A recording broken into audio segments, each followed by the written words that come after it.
मित्रों, वैसे तो देश के अधिकांश राज्य मुख्यालयों पर मैं प्रेस कॉन्फ्रेंस कर चुका हूं, लेकिन लगभग 5 वर्षों तक राष्ट्रीय अध्यक्ष रहते हुए मैं इस देश की राजधानी दिल्ली के राज्य मुख्यालय में बैठकर कभी प्रेस कॉन्फ्रेंस नहीं कर पाया था। यह पहला अवसर है, जबकि आज आप सभी प्रेस के मित्रों के बीच इस पार्टी के राज्य के मुख्यालय पर मैं उपस्थित हूं। मेरी तरफ से आप सभी प्रेस के मित्रों का स्वागत है। और वैसे तो यहां की चहल पहल देखने से ऐसा लगता है कि अब भारतीय जनता पार्टी की सरकार दिल्ली में बनना बिल्कुल तय हो चुका है।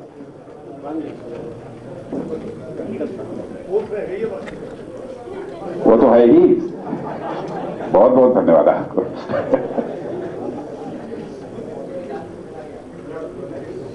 वैसे भारतीय जनता पार्टी ने इस दिल्ली में तय किया था 10 दिन 10 इरादे, यानी 10 दिन तक लगातार भिन्न भिन्न मुद्दों पर प्रेस वार्ता होगी और जनता तक अपने मुद्दों के संबंध में जो हम संदेश देना चाहते हैं अथवा जो हमारी भारतीय जनता पार्टी की सोच है और सरकार आने पर जिसे हम करेंगे वो हम जनता तक पहुंचाना चाहते हैं।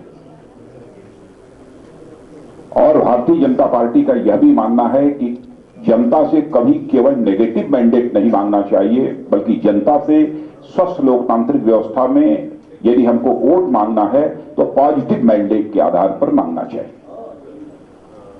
इसी अपनी एक हेल्दी अप्रोच, हेल्दी थिंकिंग जो हेल्दी डेमोक्रेसी की होती है, उसी आधार पर 10 दिन और 10 इरादे का एक यह कार्यक्रम हम लोगों ने तय किया था।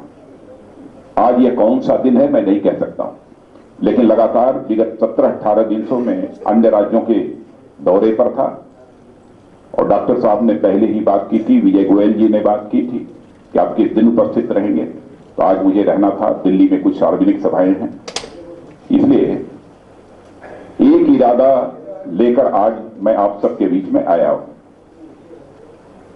आप सभी जानते हैं कि 21वीं सदी के प्रारंभ में ही श्री अटल बिहारी वाजपेयी जी ने एक अपना इरादा व्यक्त किया था कि हम 21वीं सदी के जो पहले 2 दशक के अंदर ही हम भारत को एक विश्व की महाशक्ति बनाना चाहते हैं। और जो अटल जी का इरादा था भारत को विश्व की महाशक्ति बनाने का, तो उसमें उनकी सोच यह थी कि समाज के सभी वर्गों का विधिवत विकास होना चाहिए, सभी इनकम ग्रुप के लोगों का भी डेवलपमेंट होना चाहिए। ये अटल बिहारी वाजपेयी जी की सोच थी। सबका कंट्रीब्यूशन इस देश के विकास में होना चाहिए। लेकिन यह कांग्रेस की सरकार विगत 10 वर्षों से जो केंद्र में है उसे नहीं कर पाई। 15 वर्षों से दिल्ली में भी उसी कांग्रेस पार्टी की सरकार है। केंद्र में और राज्य में दोनों में एक ही सरकार होने के बावजूद इस देश की राजधानी का जैसा एक कॉम्प्रिहेंसिव डेवलपमेंट होना चाहिए था वह नहीं हो पाया। बहुत ही दुर्भाग्यपूर्ण है। और अभी यूनाइटेड नेशंस की एक कमेटी का जो ऑब्जर्वेशन है इस दिल्ली के बारे में, तो उसने अपनी रिपोर्ट में यह कहा है कि न तो दिल्ली लवेबल रह गई है और न तो लिवेबल रह गई है। ठीक है, दिल्ली को हम भले ही मानते हों कि दिल्ली एक आधुनिक शहर है, हम आधुनिक शहर इसे बनाना चाहते हैं, इसमें कहीं दो मत नहीं, हमारी सोच है।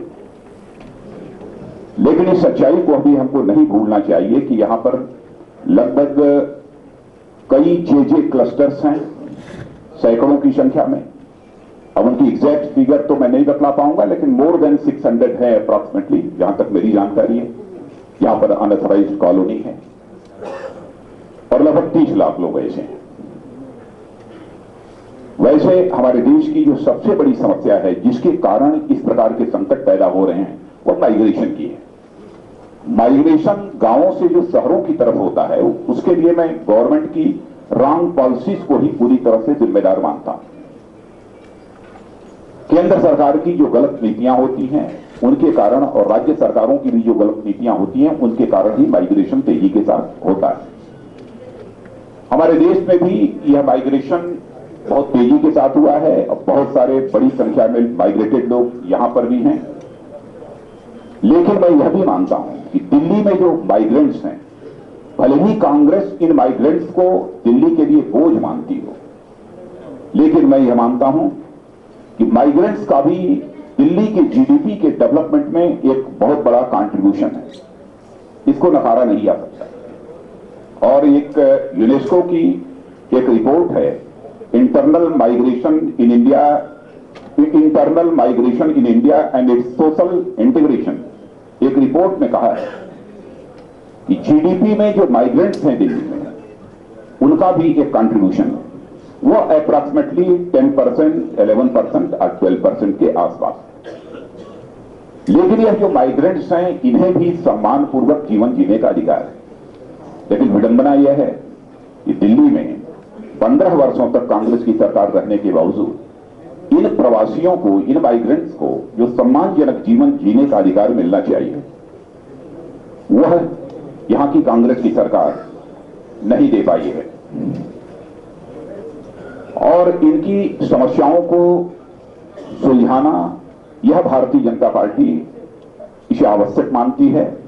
इसीलिए हम लोगों ने यह तय किया है कि दिल्ली में अपनी सरकार बनने के बाद हम लोग एक माइग्रेंट्स कमीशन बनाएंगे, प्रवासी आयोग बनाएंगे। यह भारतीय जनता पार्टी का फैसला है। जहां पर ऐसे सारे माइग्रेंट्स हैं, लाखों की संख्या में इस दिल्ली में, वहीं पर हम इसे नहीं भूल सकते हैं कि आज इस दिल्ली में लगभग 369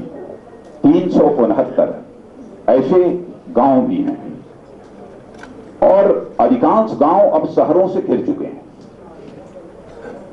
विडंबना यह है कि उन गांवों में जो बुनियादी सुविधाएं होनी चाहिए, उन बुनियादी सुविधाओं का भी विकास नहीं हो पाया है। बुनियादी हमारी सुविधाएं क्या होती हैं? बिजली, पानी, सड़क, सीवर, इन सब सारी सुविधाओं का जो डेवलपमेंट अब तक हो जाना चाहिए था, वह नहीं हो पाया है। यह चिंता का विषय है। और साथ ही साथ यह भी मैं मानता हूं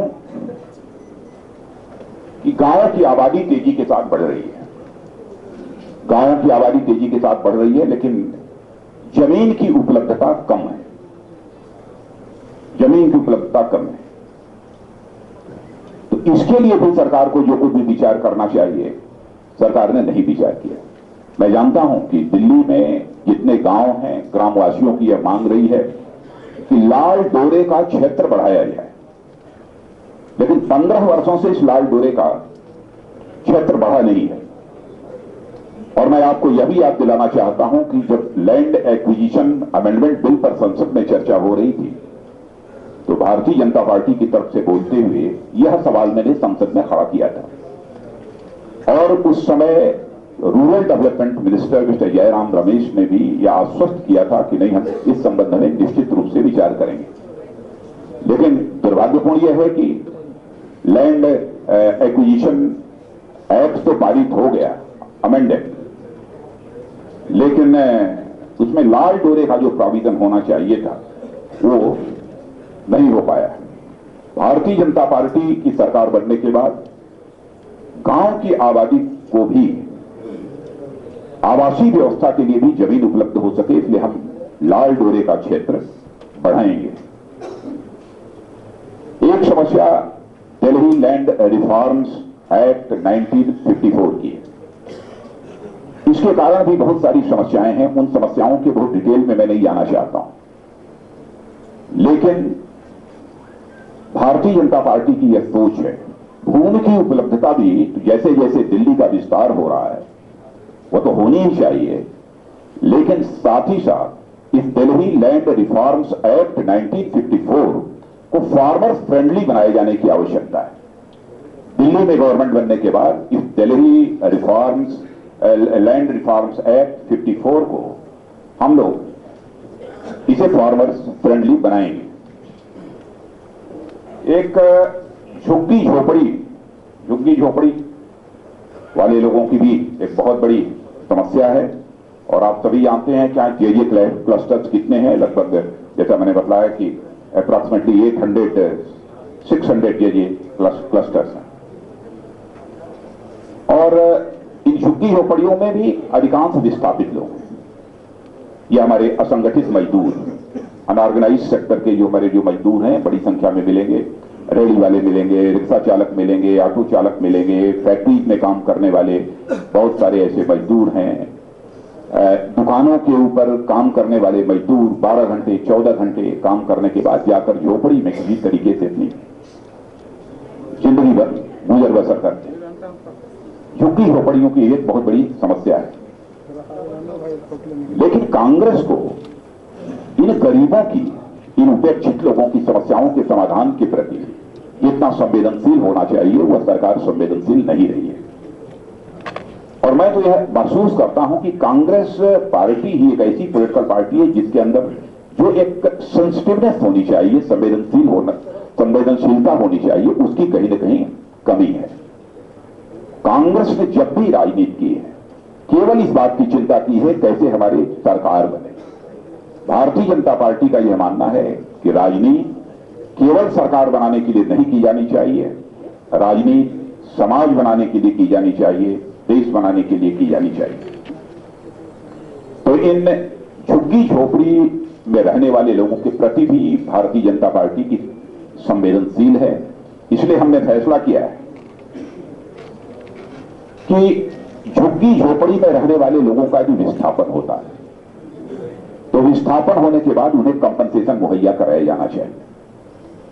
और इसीलिए एक योजना के संबंध में भी विचार विमर्श करने के बाद हम लोगों ने तय किया है कि हमारी योजना क्या होगी जो कि झुग्गी झोपड़ी में रहने वाले लोगों का रिहेबिलिटेशन, पुनर्वास जो है कर सके।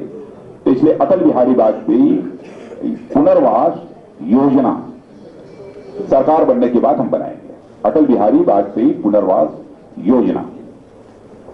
अब यह अटल बिहारी वाजपेयी पुनर्वास योजना यदि हम बनाएंगे तो साथ ही साथ उन झोपड़ियों में रहने वाले लोगों का कंट्रीब्यूशन इस समाज के लिए, दिल्ली के डेवलपमेंट के लिए हो सके, इस बात की हमको चिंता करनी पड़ेगी। अब तक यहां के जीडीपी में यह सब सारे झुग्गी झोपड़ी में रहने वाले लोग अथवा जो हमारे माइग्रेंट्स हैं उनका जो कंट्रीब्यूशन है यह कंट्रीब्यूशन बढ़ सके। इसलिए सेल्फ एम्प्लॉयमेंट, स्वरोजगार उन्हें कैसे मिल सकता है, इसके बारे में हम लोगों ने एक कौशल विकास केंद्र यानी ऐसे झुग्गी झोपड़ी में रहने वाले लोगों की स्किल डेवलपमेंट के लिए भी कुछ सेंटर सब जगह जगह खोलेंगे ताकि उनके अंदर ऐसी स्किल डेवलप की जा सके यदि वो सेल्फ एम्प्लॉयमेंट अपना कोई वो करना चाहते हो तो स्वरोजगार अपना चला सकें। और यह भी सोचा है जैसे दिल्ली डेवलपमेंट अथॉरिटी है वैसे ही अनधिकृत कॉलोनियों का भी एक विकास प्राधिकरण तैयार किया गया है, अनऑथराइज्ड कॉलोनी डेवलपमेंट अथॉरिटी। यह भी बनाने का हम लोगों ने फैसला किया है। और अनऑथराइज्ड कॉलोनीज के बारे में तो पहले से भी हमारे प्रदेश अध्यक्ष रहे विजय गोयल जी ने पहले से भी इन्होंने मांग की है, भारतीय जनता पार्टी इसके पहले से भी करती रही है। तो हम लोगों ने यह तय किया है कि सारी अनऑथराइज्ड कॉलोनीज को हम रेगुलराइज करेंगे। यह आश्वासन तो कांग्रेस ने भी दिया था, शीला दीक्षित ने भी दिया था।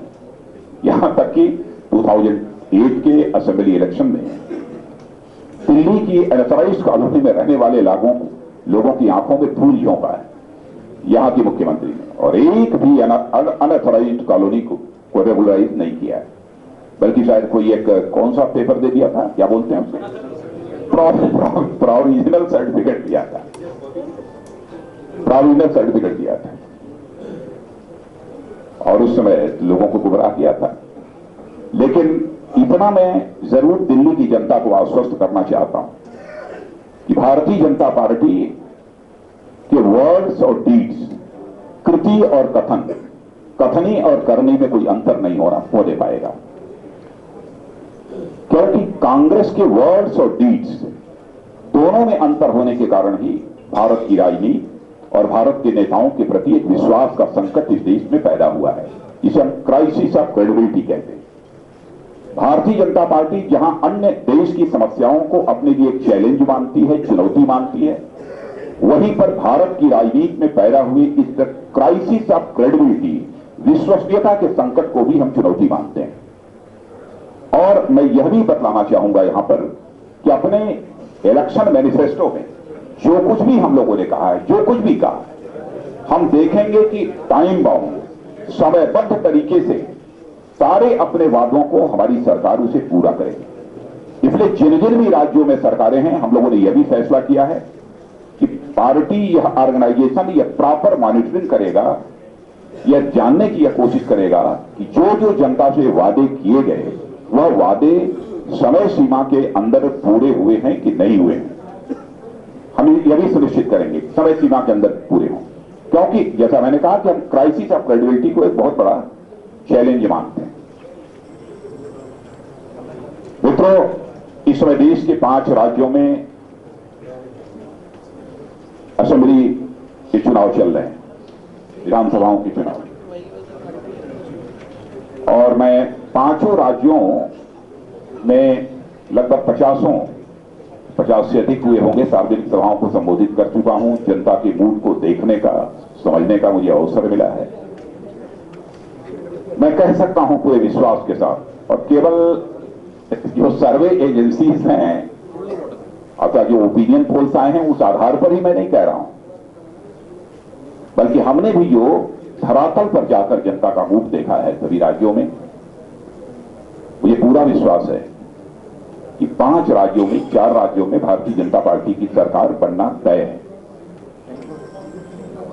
यह इसलिए भी मैं कह सकता हूं कि 5 राज्यों के अतिरिक्त देश के दूसरे राज्यों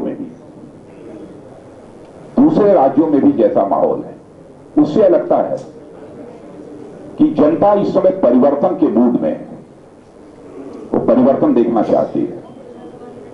कांग्रेस लेड यूपीए गवर्नमेंट का फेल्योर जो हर फ्रंट पर रहा है, उससे लोग अपने को ठगा हुआ महसूस कर रहे हैं। लोग यह महसूस कर रहे हैं कि कांग्रेस की गवर्नमेंट ने हमारे हौसले को तोड़ दिया है।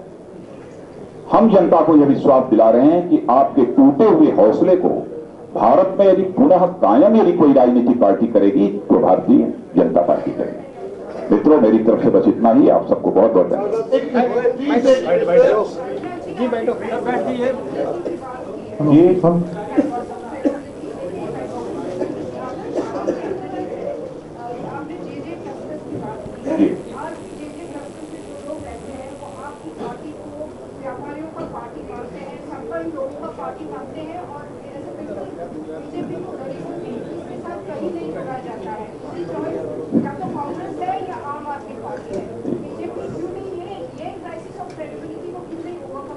हाँ, मैं स्वीकार करता हूं कि राधिका जी भी जे क्लस्टर्स में जाती हैं, लोगों से बातचीत करती हैं, लेकिन भारतीय जनता पार्टी के लोग भी जाते हैं और मैं समझता हूं कि उनके साथ हम लोगों का भी संवाद होता है।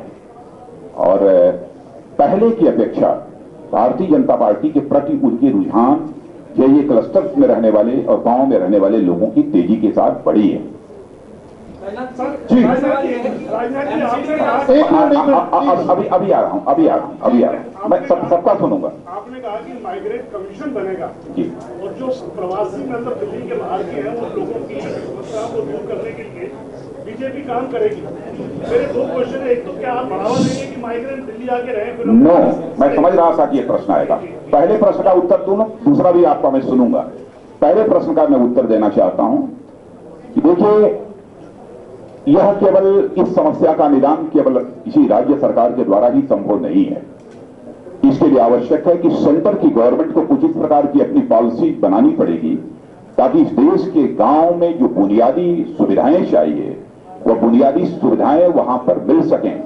सड़क, बिजली, पानी, शिक्षा, चिकित्सा, यह सब सारी सुविधाएं वहां पर मिल सकें ताकि यह माइग्रेशन जो तेजी के साथ शहरों की तरफ हो रहा है, इस माइग्रेशन को रोका जा सके। और मैं समझता हूं कि 2014 के मई में लोकसभा का भी चुनाव होगा और उसमें हम निश्चित रूप से इस माइग्रेशन को रोकने के लिए एक कंप्रिहेंसिव और इंटीग्रेटेड एक्शन प्लान तैयार करेंगे जो हमारी गवर्नमेंट करेगी। अब दूसरा, एक बार दूसरा सवाल भी सुन लेते हैं आपके यहाँ। जो माइग्रेंट आ चुके हैं उनकी कोई डेडलाइन फिक्स करेंगे कि किस टाइम तक इतने माइग्रेंट जो दिल्ली बस गए हैं उनकी समस्या लेंगे या जो कंटिन्यूस आ रहे हैं उनको भी देखते रहेंगे? देखिए, इस समय उनका मन टूटा हुआ है, इस समय उनका दिल टूटा हुआ है,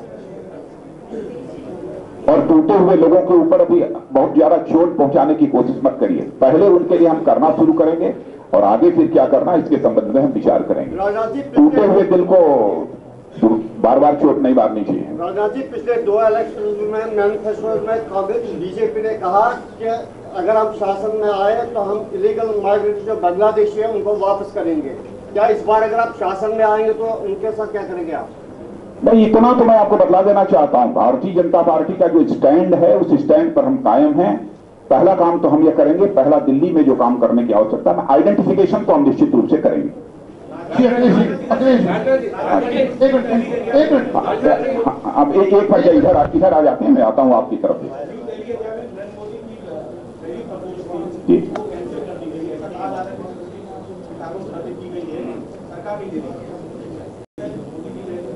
इसमें मैं समझता हूं कि हमारे डॉक्टर हर्षवर्धन जी, विजय गोयल जी ही बतला पाएंगे, और हमको जानकारी इस बात की नहीं है।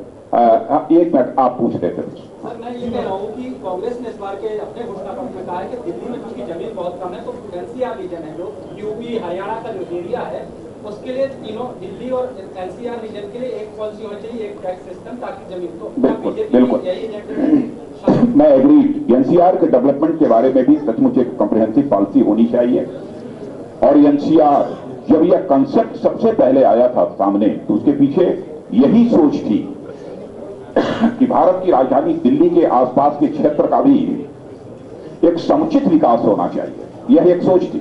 सर, मेरा सवाल ये दूसरा ये है कि एमसीडी में आप 6 साल से सत्ता में हैं। ये एमसीडी से मैं जब एक नगर निगम थी दिल्ली में, तब भी आप पावर में थे, अब दोबारा 3 एमसीडी है, तब भी पावर में। देखिए, दिल्ली भर में अनऑथराइज्ड कंस्ट्रक्शन एक बड़ा रैकेट है, तो आपकी एमसीडी रोक नहीं पा रही, आप दिल्ली सरकार में कैसे परफॉर्म कर रहे हैं? देखिए, सही कहा। पहले तो मैं ये कहना चाहता हूं कि जो हमारी एमसीडी है, उनके पास जो फाइनेंशियल और एडमिनिस्ट्रेटिव पावर जितना होना चाहिए इन सब सारी चीजों को लागू करने के लिए, वह फाइनेंशियल और एडमिनिस्ट्रेटिव पावर न तो स्टेट गवर्नमेंट ने दिया है, न सेंट्रल गवर्नमेंट ने दिया है।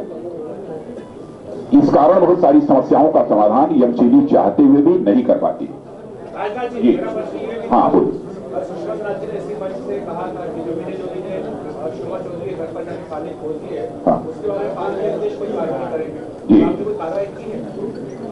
देखिए, वैसे काली पोतना अथवा किसी को जलील करना, यह भारतीय जनता पार्टी की शैली नहीं है। और इस संबंध में स्वयं विजय जोली ने स्व की प्रेरणा से, सेल्फ इंस्पिरेशन जिसे कहें, उन्होंने मुझसे मिलकर अनकंडीशनल अपॉलजी की। मैंने बिना शर्त उन्होंने खेद व्यक्त किया है, क्षमा याचना की है। उन्होंने कहा कि नहीं, हमने जज्बात और भावनाओं में आकर, मैं जरूर अपने को थोड़ा सा आहत हुआ था, इसलिए मैंने किया, मैं इसके लिए मैं खेद व्यक्त करता हूं, क्षमा चाहता हूं। और यह भी उन्होंने कहा है कि मैं अध्यक्ष जी, मैं अपना त्याग पत्र भी आपको अपने पदों से मैं देता हूं, पार्टी से नहीं, मैं पदों से त्याग पत्र देता हूं। और स्वयं ही वह बहुत ही आहत थे आज। मैं समझता हूं कि बिना शर्त क्षमा मांगने के बाद अब यह विषय समाप्त होना चाहिए। और ऑलरेडी उनके ऊपर एफआईआर दर्ज हुई है और केस नहीं, अभी तो हमको मिला है तो उसके बाद देखेंगे क्या करना।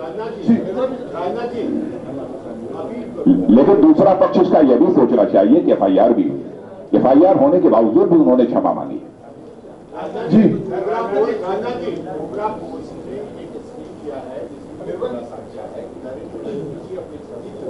बेहतर बनाने के लिए सोशल नेटवर्किंग और तमाम चीजें वेबसाइट के जरिए वो बेहतर बना रहे हैं। यही नहीं बल्कि छोटे मोटे सर्वे भी करवाए जाते हैं जिससे पार्टी की छवि को बढ़ाना है। वैसे मित्रों, ये दिल्ली से रिलेटेड इश्यूज पर ये हमारी प्रेस कॉन्फ्रेंस थी, और मैं जानता हूं कि इस प्रेस कॉन्फ्रेंस में भी मैं अन्य मुद्दों को लेने की कोशिश करूंगा, तो आप लोग इन सब सारे जो दिल्ली की जनता से जुड़े हुए सवाल है, क्योंकि स्पेस की कमी आप लोगों के यहां भी रहती है, तो मुझे आप लोगों की स्पेस की ज्यादा चिंता है। प्लीज। हम यहाँ देखिए, इस पर जो कुछ भी बोलना होगा, हमारे स्पोक्स पर्सन जो बोलना होगा वो बोलेंगे। नंबर 1, वैसे भी आप लोग जानते हैं कि प्रेस कॉन्फ्रेंस सामान्यतः दिल्ली में मैं बहुत कम करता हूं। एक मिनट, जो भी बोलना होगा बोलेंगे। यदि सचमुच यदि कोई ऐसी आवश्यकता महसूस हुई कि मेरा बोलना आवश्यक है, तो मैं निश्चित रूप से, जरूरत हुई तो मैं प्रेस कॉन्फ्रेंस करूंगा।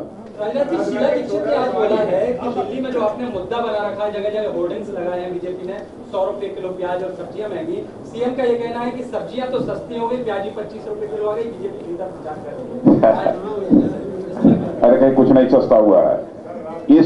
इस कांग्रेस की हुकूमत में हर चीज महंगी हुई है।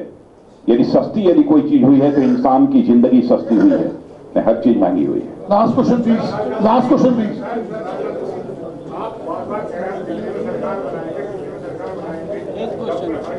आपकी शुभकामनाओं से बनाएंगे।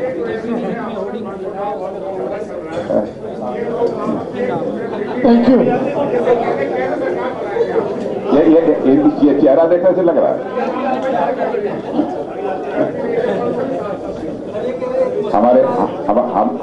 हमारे यहाँ के नेतृत्व में ऐसा नहीं हो सकता। देखिए, मैं एक बात और मैं कहना चाहूंगा। कभी कभी बहुत ज्यादा इस बात की चर्चा होती है, दिल्ली में कभी चर्चा हो गई, कभी केंद्र में, इधर उधर बहुत सारी चर्चाएं होती हैं। लेकिन देखिए, भारतीय जनता पार्टी की एक विशेषता उन्हें हमें ध्यान देनी पड़ेगी कि हिंदुस्तान की जितनी भी नेशनल पॉलिटिकल पार्टीज हैं, आपने देखा होगा इंक्लूडिंग कांग्रेस, सबका अपनी पॉलिटिकल लाइफ में 2 बार 3 बार वर्टिकल डिवीजन हुआ है।